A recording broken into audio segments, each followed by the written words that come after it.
All right, this week we're looking at the story triangle. This is kind of the introduction into the rest of the lessons that we're going to have for this fiction unit as we look at fiction writing. This is going to segue into really delving into these different concepts that we're going to talk about today. So every writer, or every kind of writer when they're first starting out, they ask themselves, what should my story have in it? What does it need to really be a really good, memorable story? So they start thinking, oh, well, every story needs romance, right? So should romance be in my book? Is that going to make my story good? Humor, even though it may not be like a Diary of a Wimpy Kid type story, my characters should be, humorous at times. That should show that they're real, and everybody loves humor. Terror, oh, you got to grab the reader's attention through something spooky or something shocking. Fighting, oh yeah, every great story needs fighting, a fight scene or something. Orcs and dwarves, mystery, killer robot sharks. What does a story need? It can make your brain hurt. But we don't want you to feel that way. No writer should really feel that way all the time, especially when they're just trying to get into the love of writing stories. So what's at the heart of a story? What really needs to be at the center of the story? The answer is it needs a strong character. And so for our story triangle, character is going to be at the center of the triangle. Every point, there's going to be a point here, and a point here. Every point is catered around having a strong character development in your story. Because if you don't have a strong character that the reader can attach to, that a reader can somewhat have empathy for and care about, then they're really ultimately not going to care about the story or the plot or what happens. So you may have this awesome plot, but if you don't have a strong character that the reader can really understand and really root for, you're going to have a story that's not going to be memorable to them. And in fact, 70% of readers will stop reading your story if the character is not either believable to them or they can't connect to the character in some way. 70% of readers will stop reading your story. Granted, that's if you are a published author, and who knows who took that statistic. But anyway, I believe it, because if I can't get into a character, then I can't get into a story. So what does a character need to really have an opportunity to develop in the story? First thing is conflict. There needs to be something that happens to the character. Now, conflict doesn't have to be fighting or arguing. Conflict can be something along the lines of this character is maybe a young boy and his dad has lost his job. That is a conflict that the character now has to deal with. And even though the character is just a young boy, he's not the one who lost the job. He's in a family where now his father's unemployed, and now he has to deal with that somehow. And so now we have an opportunity to go on a ride with this character and see what he does to kind of either resolve or deal with this conflict that he's been faced with. Or maybe that same character has a bully that's picking on him. Or maybe there's a girl and she's been having a hard time, and she's taken out of her home and sent to a horse ranch in Canada, let's say. That's a conflict in itself, because now she's being taken out of this comfort zone and she's put into a new circumstance, a circumstance that forces her to kind of act and change. That's what conflict does, and that's what conflict means. We don't want to read a story about the same old, it was just another day.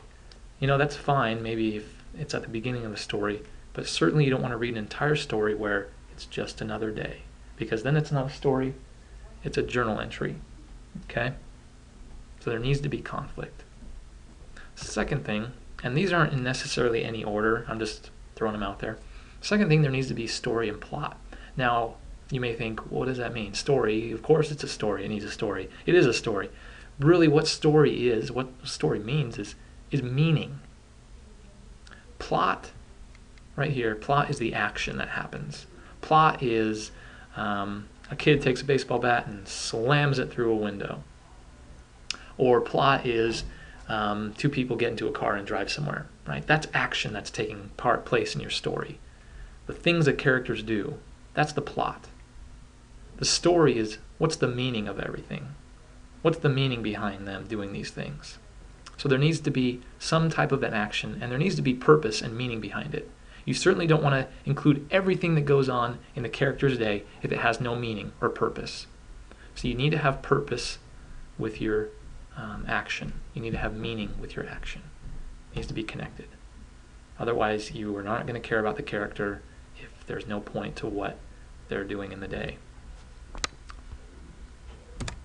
Internal, external. So we have all these great things. We have something where it's taking the character out of their comfort zone. We have action that they're doing that's really engaging action. This is the kind of stuff where when you're describing a book to somebody, you usually describe the plot. And usually it's kind of an engaging idea. But it does have to have meaning and purpose behind it. Then how we execute that is by having descriptions of what's going on outside, the external, and what's going on internal, what's going on inside the character's head. What's their thoughts about it? How are they interpreting the world around them? Right? How are they interpreting relationships and circumstances?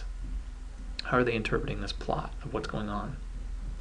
And then you do need some descriptions. Some people go a little overboard with their external descriptions. Some people think that they need to describe everything. But just remember, just like plot, just like your actions need to have meaning and purpose behind them, your external descriptions also need to have meaning and purpose behind them. You certainly do not need to describe every single room in a house. If that character has lived there all his life, he's not going to, when you hear his story, he's not going to describe everything in the entire house to you. That's a sign of an amateur writer thinking they need to describe every single thing in this character's world. That's not the case. You need to be in character with your character and think, what should I describe? What would this character be noticing at this time? What would he be thinking? And you need to incorporate that in your prose and your writing. So this is the story triangle. Every story needs this to help enhance and to help develop a character. They need conflict, a story and plot, meaning behind their actions, and they need to have good external and internal descriptions so we can actually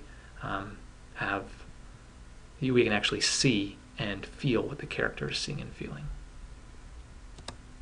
So your assignment for this week is to read Lamb to the Slaughter. It's by Roald Dahl. He is the one who wrote like Charlie and the Chocolate Factory and James and the Giant Peach. A lot of classic children's literature. This is actually not a child short story. This is a short story, a literary short story, and it's very well done. And so I want you to read that short story by Roald Dahl. Then I want you to write a blurb in the discussion board about Lamb to the Slaughter. Now what a blurb is, it's essentially just 2 paragraphs. First paragraph is what you noticed that the author did in the story. I wrote some descriptions up, or directions up underneath here that you can read. But basically one thing or a couple things that you noticed that the author did really well in his writing style. This isn't a lit class. We're not going to really expound too much on the meaning behind the story, but we're looking at how the writer executed his story through his style, through his prose. So I want you to point out 1 or 2 things that you noticed that the author did. And then the second paragraph is one thing or a couple things that you can incorporate in your writing to make you a better writer. So maybe, yeah. Then I want you to start beginning, I want you to begin writing your own short story. Now maybe you've been working on a short story, or maybe you have one completely finished. That's totally fine if you use that story. What I'd like you to do though, because these aren't due for a while, so you have some time to really work on these, I'd like you to flesh out your story if you've already written it. If you haven't written it, I'd like you to just do your best at making some high quality writing. You do not need to finish your short stories in this class. I care more about making you a better writer. But I do not expect you to crank out a short story in a month and a half or even a month, because writers, if they create a short story, even in a 30 to 50 page short story, they cannot do it in 6 months. Typically, granted there are people who do it, but if you really want to have a great short story, you need to take the time to really scrutinize your writing and really look at it and have others read it, and just, it takes a lot of work. And so I'd rather you focus on the writing process rather than finishing something. So take your time with these short stories, really delve into your thought process, and try to conjure up some type of a character that a reader can get behind, that you can get behind. Because if you're not behind the character, if you're not passionate about the character, nobody else will. And so the more passionate you are about your characters, the more believable they will be. So begin writing your own short stories. I will tell you when they're due at a later time. But those are your 3 things that you should be doing this week. Read Lamb to the Slaughter, write the blurb in the discussion board, and begin writing your own short story. Please let me know if you have any questions. Good luck.